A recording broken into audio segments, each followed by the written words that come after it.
네, 오늘 함께 나눌 하나님의 말씀 출애굽기 20장 15절 말씀입니다.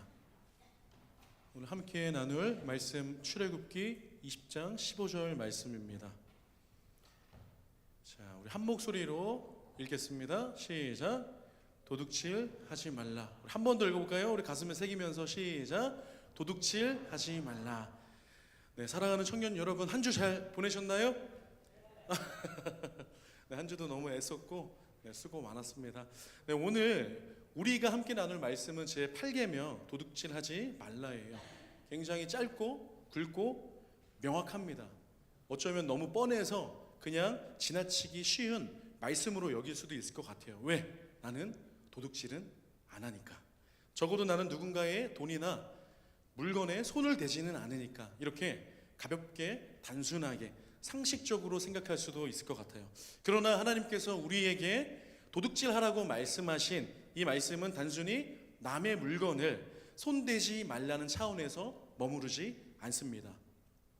단지 남의 물건에 손을 대지 말라는 수준이 아니라 우리의 삶 전체가 어떤 소유관을 가지고 살아가야 하는지에 대한 하나님의 질문이자 말씀이에요. 이것은 우리 삶 전체를 향한 하나님의 질문입니다. 제8계명은 우리의 소유에 대해 어떤 마음과 태도 그리고 어떠한 믿음으로 살아가고 있는가에 대한 그 질문을 하고 있고요. 우리의 죄성, 저변, 깊숙한 곳에 우리가 어떤 도둑질을 하고 있는지 그 본질에 대해서 그 뿌리를 비춰줍니다. 그래서 오늘 우리는 함께 이 제8계명 앞에 함께 서게 될 거예요. 먼저는 가장 명백한 우리가 눈에 보이는 물질적인 그런 도둑질, 또 더 나아가서는 교묘하게 사람과의 관계에서 우리가 도둑질하는 것들을 살펴보고요. 마지막으로 하나님의 주권과 하나님의 그 영광을 가로채는 가장 깊은 차원의 죄까지 이 시간 말씀의 빛 가운데 우리의 어둠을 함께 발견하고 우리 성령 안에서 새롭게 결단하는 은혜가 있기를 소망합니다. 첫 번째 제목 우리 함께 읽어보겠습니다. 눈에 보이는 물질적 도둑질. 우리 큰 소리로 읽어볼까요? 다시 한번 시작. 눈에 보이는 물질적 도둑질. 네, 오늘 본문 출애굽기 20장. 네, 이때에는 이스라엘 백성이 이집트에서 탈출한 지 약 2달이 지났을 때예요. 상상을 해보세요. 거대한 노예 민족이 이제 막 자유를 얻었어요. 그런데 눈앞은 막막한 광야뿐입니다. 모든 것이 굉장히 혼란스럽고 어떻게 살아가야 할지, 무엇이 옳고 그른지에 대한 기준이 절실하게 필요한 상황이었어요. 당시에 고대 근동 사회에서는 가축이나 곡물의 절도, 이웃의 소유에 대한 무단 침입, 심지어 노예를 유괴하는 일 뿐만 아니라 부동산 사기까지 광범위하게 퍼져 있었고, 그런 일로 사회 전체가 불신과 분열에 시달렸다고 해요. 수백 년 동안 노예로 살면서 어쩌면 서로를 속이고 또 자기 것을 감추는 것이 생존 방식이었을지도 모르는 그들에게 하나님은 완전히 새로운 공동체의 기초를 놓으십니다. 바로 정직과 신뢰. 하나님은 정직과 신뢰 위에 공동체를 세우기 원하셨습니다. 그래서 이들에게 주신 기준 중 하나가 바로 도둑질하지 말라는 거예요. 이건 단순히 남의 물건에 손을 대지 마 정도의 의미가 아닙니다. 훨씬 더 깊은 뜻이 담겨 있어요. 내 이웃의 생존을 위협하는 것을 금하는 것이에요. 또한 우리 공동체의 안전망을 파괴하고 무너뜨리는 것을 금지하는 거예요. 그리고 무엇보다도 하나님께서 내가 너에게 준 것으로 너는 만족해야 돼, 이렇게 하나님께서 하나님께 속한 그 백성에게 요구하시는 삶의 방식인 겁니다. 그래서 이스라엘 공동체가 건강하게 세워지는 이 빌드업 속에서 하나님은 도둑질의 대가를 굉장히 혹독하게 정하셨어요. 우리 출애굽기 22장 1절을 한번 같이 읽어보겠습니다.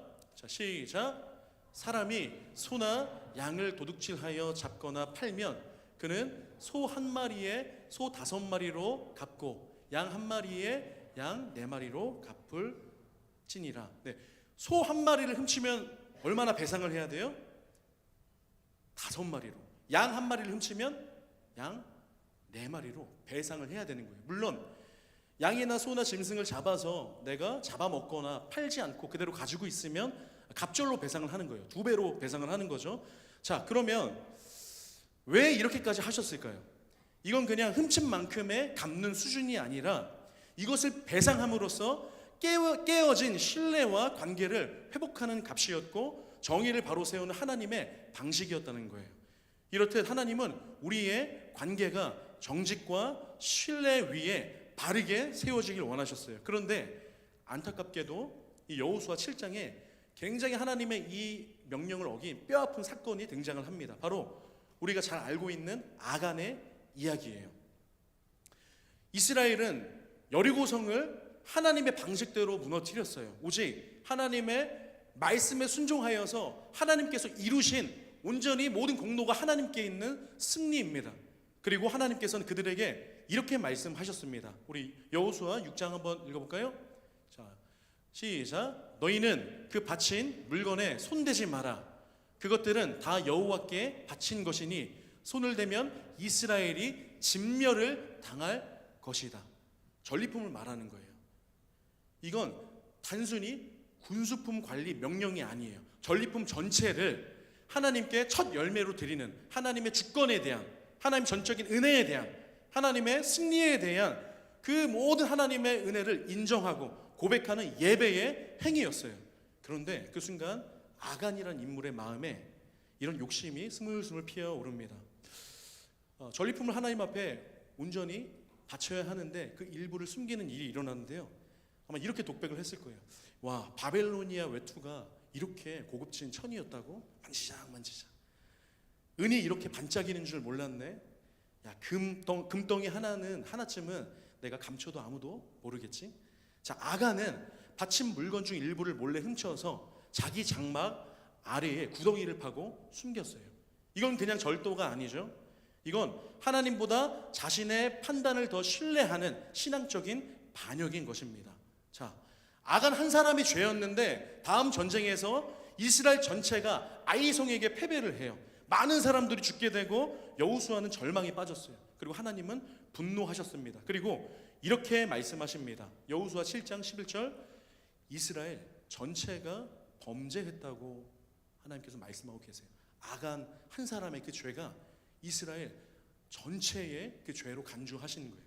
자, 여러분, 성경은 태초서부터 예수님 재림하시는 그 요한계시록까지 단 한 번도 우리의 신앙생활이 개인의 영역에 머무르지 않아요. 하나님은 공동체 단위로 부르셨어요. 그래서 인간들이 혼자 분리돼서 경쟁해서 살아가는 그런 구도가 아니라 서로의 필요를 채워주고 상호 보완하면서 하나님께서 맡기신 하늘과 땅과 우주 만물을 다스리고 보존하고 지키고 그렇게 이끌어가는 그런 역할이 인간에게 맡겨지는 거죠. 공동체를 통해서. 그리고 지금 이스라엘 백성들이 출애굽 이후에 또 하나님 나라의 공동체로서 세워져가는 과정이에요. 왜? 이 공동체, 이 이스라엘 백성들, 이 공동체를 통해서 열방, 이 모든 세계와 그 민족 가운데 하나님의 사랑을, 그 빛을, 그 구원의 놀라운 그 복음을 전하라고 하나님께서 이스라엘 택하시고 하나님의 공동체로 세워가고 형성하는 과정이라는 거예요. 그런데 우리가 신앙생활 하면서 자꾸 예배 드렸으면 땡! 간섭받기 싫고 나누기 싫고 개인의 영역 안에 머물러 있는 경우들이 많아요. 근데 성경에서 우리에게 말씀하시는 거는 공동체예요. 교회예요. 자, 에베소서 1장 23절에는 이런 말씀이 있습니다. 자, 한번 읽어볼까요? 시작. 교회는 그의 몸이니. 우리는 하나님께서 각 지체라고 해요. 지체가 뭐예요? 내가 손이면 너는 발이고, 너가 엄지손가락이면 넌 엄지발가락이고, 우리가 한 몸을 이루는 지체라는 거예요. 주님은 우리의 몸이라는 거예요. 우리는 하나로 연결된 지체이고요. 그래서 하나님을 믿는 우리들은 절대 개인으로 분리될 수 없는 공동체에 속한 교회라는 것을 명심을 해야 합니다. 그래서 우리가 개인의 삶을 살아갈 때 공동체 중심으로 보호를 받고 말씀으로 지도를 받으며 거룩하게 살아가야 할 의무가 있는 거예요. 그리고 또 공동체를 바라볼 때 나의 왜곡된 시선이 아니라 하나님께서 나의 공동체를, 이 몸된 교회를 어떻게 바라보실까? 그 하나님의 시선으로 바라봐야 내가 가벼운 사람을 다치게 하는 말이나 삐뚤어진 어떤 행동이나 말이나 은밀한 죄를 결코 간과하지 않는다는 것입니다. 왜냐하면 공동체는 아간을 통해서 우리가 볼 수 있죠. 은밀한 죄로도 무너질 수 있는 유기체라는 것이에요. 도둑질은 결코 나 혼자만의 작은 문제로 끝나지 않아요. 숨겨진 죄는 반드시 드러나서 공동체를 병들게 하고 무너뜨리는 것을 볼 수가 있습니다. 그것은 하나님이 세우신 질서를 거스리고 사람과 사람 사이의 믿음을 깨트리는 반역인 것이에요. 그래서 우리가 계속 십계명에서 5계명부터 이웃과의 관계에 대해서 우리 형민 강사님도 이렇게 설교해 주시고 계속 듣고 있습니다. 그 모든 것이 우리 금지하는 그 모든 것을 우리가 행할 때 그거는 하나님의 질서를 깨트리고 하나님에 대한 반역이라는 것을 우리가 명심을 해야 돼요. 그리고 그 작은 죄가 공동체를 감염시킬 수 있다는 것을 우리가 생각해야 됩니다. 그래서 예배를 드리는 여러분 한 사람 한 사람에게는 거룩한 책임이 있어요. 예배는 결코 개인의 영역에서 머무르지 않아요. 성령 충만한 자들을 통해 그 생명력이 차고 넘쳐서 옆에 정신 못 차리고 지쳐있는 우리 소중한 지체들에게까지도 그 선한 영향력이 흘러가요. 그 생명력이 흘러간다는 것이에요. 성령 충만한 거룩한 예배자는 주변 지체를 공동체를 살리는 힘이 있어요. 그래서 예배자는 우리가 하나님을 예배하는 것뿐만 아니라 이 공동체 주변에 선한 영향력을 끼쳐야 하는, 흘려보내야 하는 그런 거룩한 의무가 있다는 것을, 예배자에게 그런 의무가 있다는 것을 여러분들이 생각하셔야 됩니다. 반대로 하나님이 안 계신 것처럼 사소하게 여기는 나의 말과 행동, 그런 죄의 습관들은 공동체의 관계 속에서 누룩과 같이 부정적인 영향을 퍼뜨리게 됩니다. 오늘 설교 별로였어. 오늘 찬양 별로였어. 너무 성격 진짜 너무 별로야. 이런 부정적인 말 하나하나가 누룩처럼 퍼져가지고 공동체 전체를 감염시킨다는 것을 기억을 해야 합니다. 그래서 우리는 서로를 지켜줘야 해요. 그리고 하나님 앞에 연약한 지체들이 있죠. 반드시 성령 안에서 사랑으로 겉면을 해야 해요. 그건 너무나 중요한 믿음의 행위이고 공동체를 향한 책임이에요. 반대로 그 사랑에, 그 성령 안에서의 누군가의 겉면을 받아들이는 것 또한 그것도 공동체를 위한 순종이고 너무나 중요한 하나님 앞에 믿음이라는 것을 기억을 해야 합니다. 그래서 우리 가운데서 누가 도둑질을 하거나 간음을 하거나 어떠한 죄 가운데 이리저리 흔들리고 연약하고 하나님 앞에 또 예배자로서 그 자리를 지키지 못할 때 누군가가, 목자가, 때로는 교역자가 또 친한 관계 안에서 정말 권면을 했을 때 기분 나빠하는 것이 아니라 이 지체를 통해서 나에게 말씀하신 하나님을 보는 거죠. 그리고 그것을 받아들이는 거예요.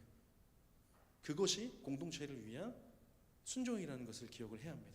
자, 이제 우리는 자신에게 한번 질문을 해볼 필요가 있습니다.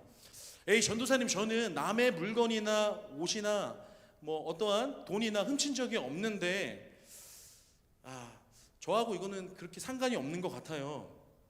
네, 정말 그럴 수 있습니다. 하지만 정말 물질적인 도둑질에서 우리가 과연 자유로울 수 있는지 한번 솔직하게 우리의 일상의 모습을 돌아보면 좋을 것 같습니다. 예를 들어서 학교에서 여러분들의 일상 속에서 친구에게 노트를 빌렸어요, 책을 빌렸어요, 우산을 빌렸어요, 어떤 물건을 빌렸어요. 빌려가서는 돌려줄 생각을 안 하고 깜빡 잊어버리는 거, 다음에 줄게 하면서 내 것처럼 쓰는 거. 동아리나 과에서 공금이 있죠. 그 공금을 내 개인적인 용도로, 간식값으로, 택시비로 쓰는 거 굉장히 도둑질이죠. 학교 프린터가 있습니다. 그런데 학업과 과목과 관계가 없는 개인 자료를 잔뜩 인쇄하고 스캔해요. 또 조별 과제할 때 내 이름만 쓱 올려놓고 참여하지 않아요. 잠수 타요. 다른 팀원들의 시간과 노력을 훔치는 거죠. 누군가의 아이디어나 과제나 어떠한 결과물들을 몰래 도용하고 표절해서 자신의 편리를 위해, 이익을 위해, 명성을 위해 무단으로 사용해요. 도둑질이죠. 자, 회사에서는 어떤가요? 회사 거니까 괜찮아 하면서 회사에 있는 사무용품들, 이거는 좀 이 지우개 정도는 집에 가져가도 돼. 포스트잇 요 정도는 가져가도 돼. 당연하게 집으로 가져갑니다. 법인카드로 슬쩍 개인 비용을 처리하거나 회사 복지로 유류비를 지원하는데 내 어떤 차량이 아니라 가족 모두의 차량을 지유를 하거나 근무 시간에 쇼핑, 주식, 유튜브 보면서 시간을 보내고 야근 수당을 챙기는 어떤 그런 모습들. 제가 예전에 한 직장에서 일을 할 때 팀장님이 크리스천이셨습니다. 굉장히 수요일이나 금요일에 꼭 예배를 드리러 나가세요. 그리고 돌아오세요, 회사로. 자, 중요한 게 뭐냐면 업무 시간이 끝났어요. 그러면 예배를 드리러 가는 거예요, 수요일에. 근데 야근하는 그 근무를 걸어놓고 간다라는 거예요. 그리고 다시 그 예배 끝나고 돌아와요. 그럼 야근 수당을 다 챙기는 거죠. 그 회사에 있는 사람들은 그 팀장님이 다 크리스천이라는 거 알아요. 평소에는 굉장히 품위 있게 인격적으로 행동하지만 그분이 크리스천이라는 걸 알고 나서 얼마나 실망을 하겠어요. 굉장히 큰 도둑질이죠. 자, 교회로 가볼까요? 또 교회에 물품을 우리가 또 함부로 써서는 안 되죠. 부서에 있는 물품, 또 소중한 음향 장비, 또 봉사하기로 약속해 놓고서 번번이 빠져서 다른 지체에게 많은 부담을 떠넘겨요. 이것은 또 지체에 대한 시간과 신뢰를 훔치는 행위가 될 수 있어요.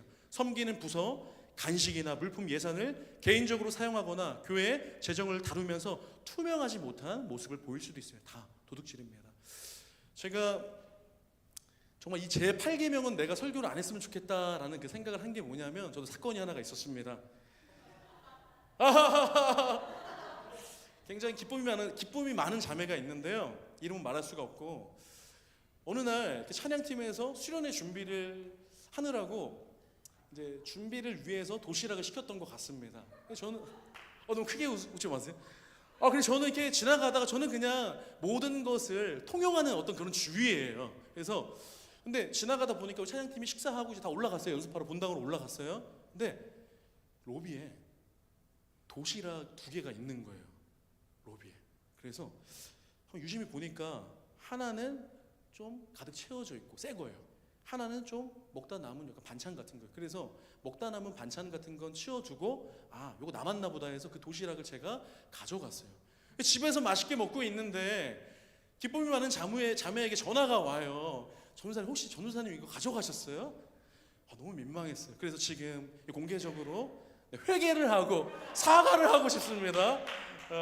네, 그런 일이 있었고요. 저는 그리고 밖에서는 커피를 그렇게 좋아하진 않아요. 근데 교회만 오면 커피가 그렇게 달콤할 수가 없어요. 그래서 우리 청년들이 항상 커피 달고 살잖아요. 피곤해서 여러 가지 섬기느라고. 그러면 커피만 보면 저도 모르게 허리 하면서 이렇게 하면서 쭉 빨아 먹어요. 그냥 왜 그런지 모르겠어요. 그래서 공개적으로 또 여러분들에게 사과를 하고 하나님 앞에 회개를 합니다. 네, 이것들은 단순히 물건을 훔친 게 아닐 수 있어요. 하지만 우리는 다른 사람의 신뢰를 훔쳤고 정당한 수고의 대가를 훔쳤으며 우리에게 맡겨진 시간과 책임을 도둑질한 거예요. 하나님께서 보시기엔 우리가 사소하게 여기는 이 모든 행동들이 하나님 앞에서는 너무나 마음이 아픈 도둑질이라는 것입니다. 네, 우리의 죄성은 굉장히 계산적이에요. 손해보기 싫고 어떻게든 개꿀하면서 이득을 보고 싶어 해요. 더 편하고 싶어 해요. 그래서 우리에게는 지혜가 필요합니다. 지혜와 계산은 완전히 다른 거예요. 계산은 타산 이익을 따지면서 말씀이 기준이 아니죠. 내가 합리적으로 여기는 그 합리적인 기준 앞에 나의 판단을 따라가게 되어 있습니다. 그러나 지혜는 하나님의 옳고 그름, 즉 주의 말씀의 기준 앞에서 하나님의 뜻을 분별하는 거죠. 하나님이 기뻐하시는 뜻이 아니라면 그 분별력을 통해 내가 과감하게 잘라내고 접을 수 있는 것, 그것이 분별력, 지혜라는 것입니다. 오늘 하나님께서 둔하고 무감각한 우리들의 마음을 깨우셔서 하나님의 오름을 따라갈 수 있는 지혜를 주시기를 원합니다. 자, 이제 우리의 눈에 잘 보이진 않지만 우리의 관계와 영혼을 더 깊이 병들게 하는 눈에 보이지 않는 관계적인 도둑질로 나아가 보려고 합니다. 자, 2번째 제목 함께 읽어보겠습니다. 보이지 않는 관계적 도둑질. 자, 우리가 첫 번째 보이는 물질적 도둑질을 살펴보았다면 보이지 않는 도둑질이 있어요. 오늘날 우리는 다양한 방식으로 관계적인 도둑질을 저지르고 있습니다. 몇 가지 예를 들어볼게요. 네, 가스라이팅. 상대의 기억과 감정을 뒤틀어서 조종을 하고 스스로 판단을 하지 못하게 만드는 심리적 착취예요. 타인의 감정과 마음의 주인이 그 자신이 아니라 조종하는 내가 되는 거죠. 자, 어장관리도 있습니다. 분명한 관계는 맺지 않으면서 호감과 기대감을 주면서 사람을 내 영향력 안에 묶어두는 행동, 어장관리. 또 있습니다. 자기 사람 만드는 거. 공동체 안에서, 직장 안에서, 학교 안에서 특정인을 특별하게 대우하면서 소외를 만들어요. 분리를 만들어요. 그래서 사람을 하나님이 아닌 내 사람으로 삼으려는 그 태도, 그것이 자기 사람 만들기입니다. 이 모든 건 결국 상대방의 감정과 그 정체성을 도구로 여기는 거예요. 즉 사람을 내 목적을 위한 수단으로 사용하고 있는 것입니다. 그리고 그 본질은 바로 도둑질이에요. 사람을 존재로 보지 않고 소유물로 보는 것이 문제라는 것입니다. 도둑질은 단지 훔치는 행위가 아니라 그것을 내 것이라 여기는 마음에서 시작된다는 것입니다. 그런데 오늘 우리 사회는 사람마저도 내 것처럼 여기려고 해요. 쟤는 내 사람인데, 쟤는 나 없으면 안 되는데, 내가 그렇게 도와줬는데 네가 나를 의지해야지, 내가 인정받아야지. 누굴 의지해? 너 나 없으면 안 되잖아. 이런 생각이나 말들 다 한 번쯤은 해보거나 들어봤을 거예요. 그 속엔 우리가 섬겨야 할 대상을 하나님의 피조물로 존중하기보다는 내 욕구와 영향력 아래에 두려는 소유욕이 숨어 있는 것입니다. 사람은 하나님께서 창조하신 인격이에요. 하나님의 형상으로 지음을 받았고 각자 그 분의 주권 아래에 있는 존재라는 거예요. 그 누구도 다른 사람을 소유하거나 조정하거나 감정적으로 붙잡아 둘 수 있는 권리가 없어요. 그것은 하나님 앞에 명백한 도둑질이라는 것입니다. 우리 청년들 중에서도 또 운동하는 자매들이 꽤 있어요. 또 골퍼도 있고 감독이나 코치나 아주 그냥 운동선수도 쥐잡듯이 잡아가지고 내 거로 만들잖아요. 많은 약간 비리들, 안 좋은 사건들이 터지기도 하고. 우리는 하나님의 소유라는 것을 기억을 해야 해요. 자, 제가 이 설교를 준비하면서 청년 시절에 제가 정말 가슴을 찢으면서 회개했던 그런 일이 있어요. 무엇이냐면 너무나 가까운 친구가 있었어요. 저도 이제 늦게 예수님을 믿고 신앙생활을 하면서 정말 소중한 친구가 한 명 있었는데 같이 서로를 의지하면서 굉장히 물질적으로 가난했어요. 되게 힘들었어요. 물론 저도 뭐 반지하 살고 학생이고 넉넉하진 않았지만 뭐 길에서 뭐 돈을 주우면 바로 줄 정도로 그렇게 서로를 의지하고 도와주면서 같이 신앙생활을 했던 친구인데요. 시간이 지나면서 하나님께서 제 안에 얼마나 이 사람에 대한 소유욕이 큰지를 깨닫게 해주셨어요. 이런 생각이 있었던 거예요. 은연중에 이 친구는 내가 도와주니까 나 없이는 안 돼. 내가 있어야 이 친구가 안정감을 얻을 수 있어. 이런 생각을 한 거예요. 내 거라고 생각을 한 거죠. 이것은 우리 공동체 모든 관계 안에서 존재를 해요. 목자와 목원의 관계, 그리고 교역자와 청년의 관계, 또 결혼을 준비하고 있는 연인들도 있죠. 이성교제하는 분들도 마찬가지예요. 서로를 볼 때 너는 나 없으면 안 돼. 내 물질, 내 어떤 신앙, 내 어떤 능력 때문에 이 친구가 나 없이는 안 될 거라는 생각한다면 그냥 헤어지세요. 오늘 회개를 하세요. 정말 위험한 겁니다. 그래서 우리가 이 허락하신 관계 안에서 서로를 바라볼 때 이 친구가 하나님으로부터 지음을 받은 존재라는 것을 봐야 돼요. 하나님의 형상을 봐야 돼요. 그렇다면 말을 함부로 할 수 없어요. 상처 주는 말이나 행동할 수 없어요. 더 노력하게 돼 있죠. 저도 지금 결혼 뭐 거의 9년차 가까이 되었는데 지금도 뭐 아내랑 티격태격하지만 항상 제가 잃지 않는 게 있어요. 뭐냐면 아내를 보면서 정말 하나님의 소유이고 하나님의 것이라는 거 잊지 않으려고 해요. 저희 망아지 같은 우리 아이들 있잖아요. 주원이, 주찬이, 주엘이 너무 말 안 들어요. 막 장난이 아니에요. 한 번만 저기 탐방 오셨으면 좋겠어요. 육아체험. 근데 저는 항상 하나님 앞에 고백해요. 내가 이들의 부모가 아니라 하나님께서 맡기신 대리자라는 것을 그걸 잊지 않아요. 그렇기 때문에 너무나 어리지만 이들의 인격을 존중할 수밖에 없어요. 그리고 예의 없고 잘못된 부분들은 반드시 혼내서 고칠 수밖에 없는 거예요. 왜? 이들을 나에게 대리자로 맡기셨기 때문에 책임이 있는 거죠. 그 모든 관계에 적용되는 지점이라는 것입니다. 그래서 특히 우리 남자 형제들, 제가 간절히 얘기를 할게요. 뭐 이성 교제 전 단계나 이성 교제를 하면서 이제 이 자매가, 형제들은 좀 그런 습성이 있어요. 나한테 넘어왔다, 내 거다 싶으면은 이제 내가 소유했다고 생각하면서 굉장히 막대하는 게 있어요. 말이나 행동이나 여러 가지 어떤 모습들이 굉장히 책임감 없어지고. 절대 그러면 안 돼요. 헤어지세요. 그러면 오늘 회개를 하든지. 알겠죠? 자, 모든 우리 관계 안에서 허락된 사람들은 하나님의 것이라는 것을 기억하면서 굉장히 존중하고 소중하게 여기고 아껴줘야 된다는 것입니다.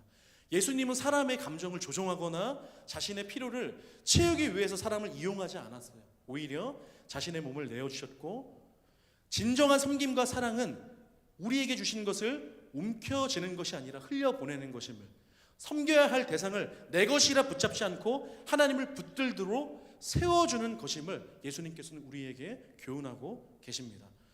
또 교회 안에서도 일어나는 은혜로 포장된 도둑질이 있어요. 교회 안에서도 우리는 사람을 영적인 영향력이라는 그 이름으로 붙잡아두고 소유하려는 죄를 지을 수가 있어요. 내가 가르치는 사람이니까 내게 먼저 물어봐야 해. 저 청년은 내 양이니까 다른 목자와 친해지면 안 돼. 혹은 다른 교역자와 친해지면 안 돼. 나를 통해 변화된 사람이니까 나를 더 의지하거나 내가 더 인정을 받아야 해. 도둑질입니다. 자, 우리 동행 공동체 어떤 구조로 돼 있죠? 세운마을과 이룬마을로 돼 있어요. 20살부터 26살까지 우리 대학생 대상으로 우리 형민 강도사님께서 또 맡아주시고, 27부터 장가 갈 때까지 나이가 좀 있는 우리 모든 청년들 이룬마을 대상으로 제가 담당을 하고 있습니다. 그런데 우리가 한 공동체예요. 한 예배를 드리고 있어요. 여기서 형민 강도사님이랑 따라 패를 갈라가지고 분열을 일으키고 하나님 기뻐하실 거예요? 아니죠. 이룬마을의 청년들도, 세운마을의 청년들도 형민 강도사님과 해민 간사님과 제가 양육을 하고 또 케어를 하고 섬겨야 할 사랑의 대상이라는 것입니다. 또한 또 우리 교회의 다음 세대 아이들, 뭐 초등부부터 뭐 중등부, 고등부, 청년부까지 각 부서가 나눠져 있잖아요. 교역자도 나눠져 있고 담임 목사님으로부터 위임을 받아서 각 담당 교역자가 있어요. 그러나 교역자들도 하나님께서 맡기신 대리자죠.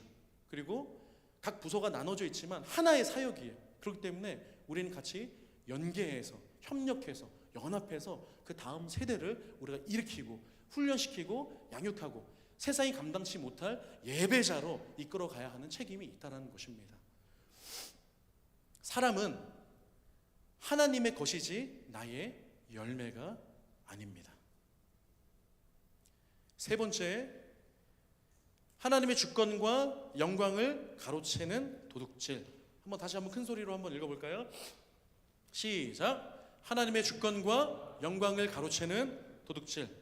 네, 하나님의 주권을 무시하고 내가 주인이 되려 하는 것, 가장 깊은 차원의 본질적인 도둑질입니다. 이에 대한 최초의 도둑질이 어디에 나오죠? 바로 창세기에 나오는 3장에 나오는 선악과를 따먹은 사건이죠. 하나님의 주권과 영광을 가로채는 우리의 마음은 곧 하나님의 자리에 내가 앉고 싶은 욕망이 담겨 있는 거예요. 자, 성경에서 이 한 인물을 한번 예로 들어보겠습니다. 우리가 잘 알고 있는 사울 왕이 있어요. 구약에 대표적인 예를 들어볼게요. 그는 하나님의 말씀을 들은 척하면서도 결국 자기의 판단을 따라가요. 하나님의 명령을 부분적으로만 순종을 해요. 그러면서 백성들에게 자기 업적과 자기의 승리와 자기를 드러내는 어떤 그 행위를 위해서 뭘 세웠냐면 기념비를 세워요. 많은 사람들이 오고 가는 그 광장에 기념비를 세웁니다. 왜 기념비를 세웠죠? 자기의 명예와 명성과 업적을 드러내기 위해서. 그때 사무엘이 사울에게 이렇게 말했어요. 우리 사무엘상 15장 말씀 한번 같이 읽어보겠습니다. 함께 읽어볼게요. 시작. 여호와께서 번제와 다른 제사를 그의 목소리를 청종하는 것을 좋아하심같이 좋아하겠나이까. 듣는 것이 제사보다 낫고 듣는 것이 숫 양의 기름보다 나으니. 사울에게 이렇게 얘기하는 거예요. 어떤 종교적인 행위가 아니라 정말 하나님께서 좋아하시는 것은 하나님께서 말씀하시는 것을 듣는 것, 그 하나님께서 말씀하시는 것을 귀 기울이고 듣고 행하는, 청종하는 삶을 하나님께서 기뻐하신다고 말씀하시는 거예요. 헌금, 예배, 찬양 다 좋아요. 너무나 중요한 예배의 요소이죠. 그렇지만 하나님께서 우리를 보시는 것은 바로 중심이에요. 중심. 하나님의 말씀에 대한 순종보다 자기를 앞세우는 예배는 결국 하나님의 영광을 가로채는 도둑질이라는 것입니다. 교회 안에서도 일어나는 도둑질이, 종교적 도둑질이 있어요. 이게 무서운 이유는 겉으로는 열심히 섬기고 사역을 해요. 그렇게 보여요. 그러나 그 동기와 중심이 자기일 수 있다라는 거예요. 설교를 하면서도 은근히 내 설교 잘했지 하는 어떤 마음, 인정받으려는 마음, 찬양 인도하면서 박수가 좀 크면은 오늘 나 때문에 은혜를 받았구나. 모임에서 리더로 인정받기 위해 더 큰 소리로 기도하고 성경 공부하고 많은 말을 하고 섬기면서도 속마음에 내 입지와 내 영향력이 커져야 돼. 이것이 작아지면 안 돼. 이런 마음을 우리가 경계해야 한다는 것이에요. 그것이 종교적인 도둑질이라는 것입니다. 여러분, 하나님은 사역의 열매보다 헌신한 자의 중심을 먼저 보시는 분이세요. 겉으로 멀쩡한 신앙적인 행위가 사실 자기 자랑, 자기 확장, 자기 위함이 될 수 있다는 거예요. 그건 하나님의 영광, 하나님의 주권을 도둑질하는 행위라는 것을 기억을 해야 합니다. 결론을 맺겠습니다. 하나님은 우리를 소유자가 아닌 청지기로 부르셨어요. 청지기는 맡은 것을 주인의 뜻대로 사용하는 자예요. 청지기는 주인의 영광을 자기가 가로채지 않아요. 그럼 청지기의 삶으로 어떻게 나아가야 할까요? 우리 빌립보서 2장 말씀 우리 한번 읽어보겠습니다. 자, 함께 읽어볼게요. 시작. 너희 안에 이 마음을 품으라. 곧 그리스도 예수의 마음이. 자, 여기까지. 자, 우리 안에 성경은 이 마음을 품으래요. 주께서 그리스도 예수의 마음을 품으래요. 자, 다음 읽어봅시다. 시작. 그는 근본 하나님의 본체시나 하나님과 동등됨을 취할 것으로 여기지 아니하시고 오히려 자기를 비워 종의 형체를 가지사 사람들과 같이 되셨고 사람의 모양으로 나타나사 자기를 낮추시고 죽기까지 복종하셨으니 곧 십자가의 죽으심이라. 아멘. 빌립보서 2장은 예수님이 어떤 분이신지 그리고 어떻게 사셨는지 우리에게 놀랍게 보여주고 있습니다. 그분은 원래 하나님의 본체이시고 온 우주 만물의 진짜 주인이세요. 감히 우리가 상상할 수 없는 영광과 권능을 가진 분이십니다. 하지만 그분은 그 당연한 권리, 하나님과 동등됨을 자기의 것으로 꽉 붙들거나 자랑하지 않으셨어요. 오히려 어떻게 하셨죠? 그 모든 영광과 권리를 스스로 비워내시고 낮고 낮은 종의 모습으로 이 땅에 찾아오셨어요. 그리고 거기서 멈추지 않으시고 십자가에서 죽기까지 아버지의 뜻에 철저히 온전히 복종하셨습니다. 이것이 청지기의 정수예요. 예수님은 결코 아버지의 영광을 가로채는 그런 도둑질을 하지 않으셨어요. 단 한순간도.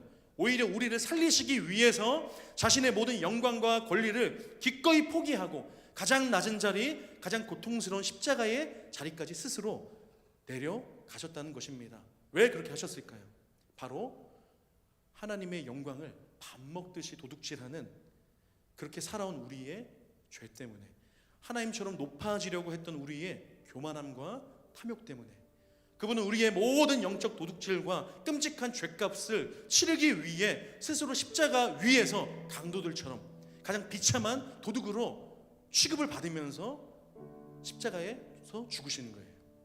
자, 그러면 예수님께서 그렇게 우리가 청지기로서 어떻게 걸어가야 하는지에 대해서 보여주셨는데 하나님께서는 그 예수님을 죽음으로 끝내셨을까요?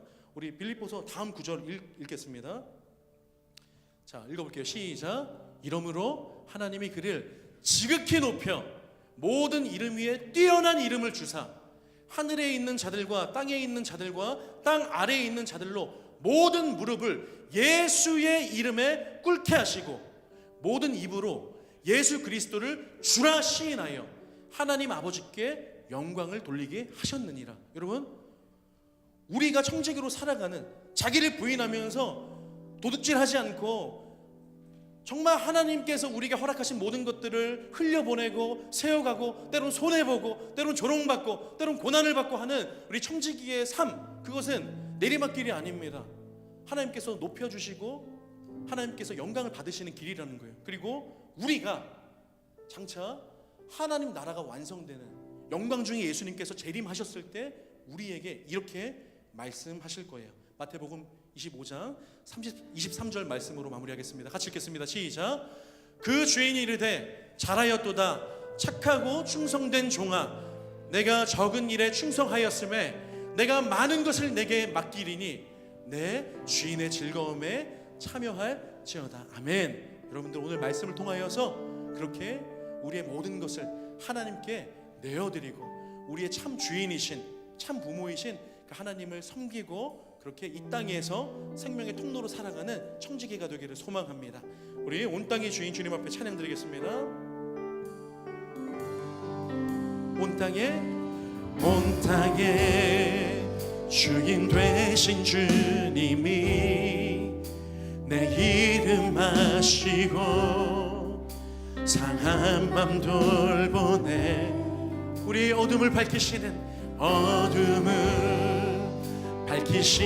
새벽별 방황하는 내 맘 주의 길 비추시네. 나로 인함이 아닌 주가 행하신 일로 나의 행함이 아닌 오직 주로 인하여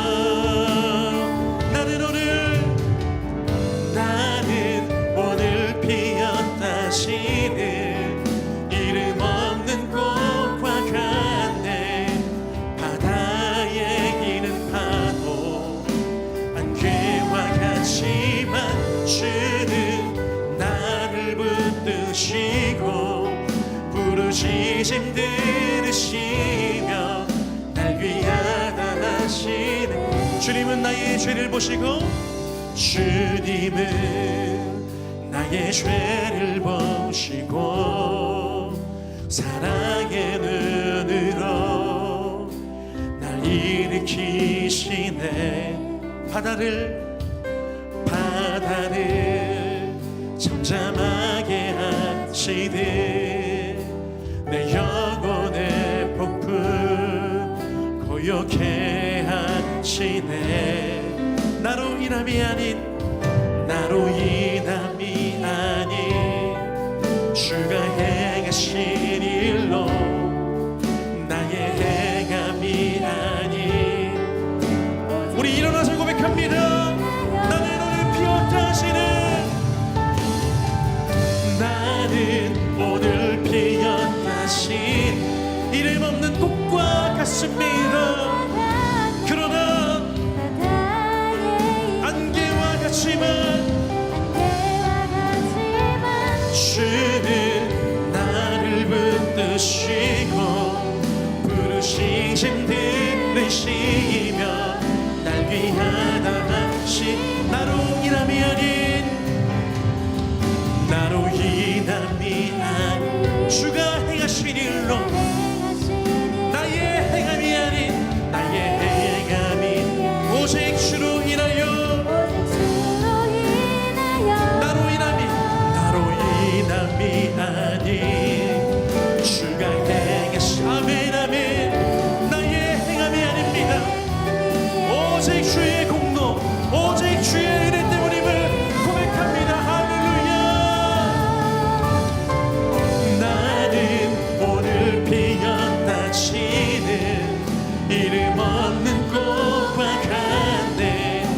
바다에 이른 파도 안개와 같지만 주는 나를 붙드시고 부르짖음 들으시며 날 위하다 하신 나는 오늘 피었다 치네. 나는 오늘 피었다 치는 이름 없는 꽃과 같네.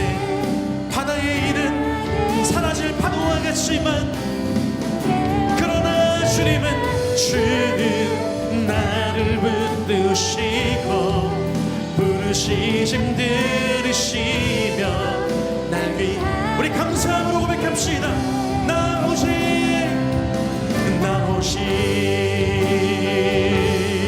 주의 것 나 오직 주의 것 나 오직 주의 것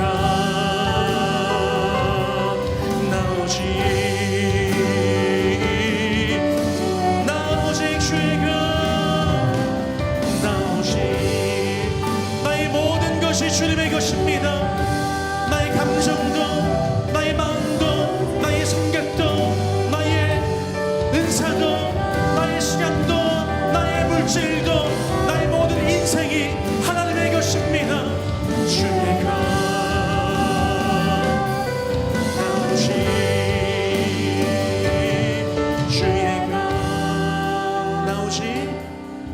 나 오직 주의 것 나 오직 우리 계속 고백할게요. 주의 것 여러분 두려워하지 마십시오. 나 오직 누군가한테 인정받지 않아도 괜찮습니다. 주님께서 여러분을 다 아시고 용납하시고 여러분 나의 것이라고 말씀하십니다. 나 오직 주의 것 나 오직 주의 것 나 오직 주의 것 나 오직 주의 것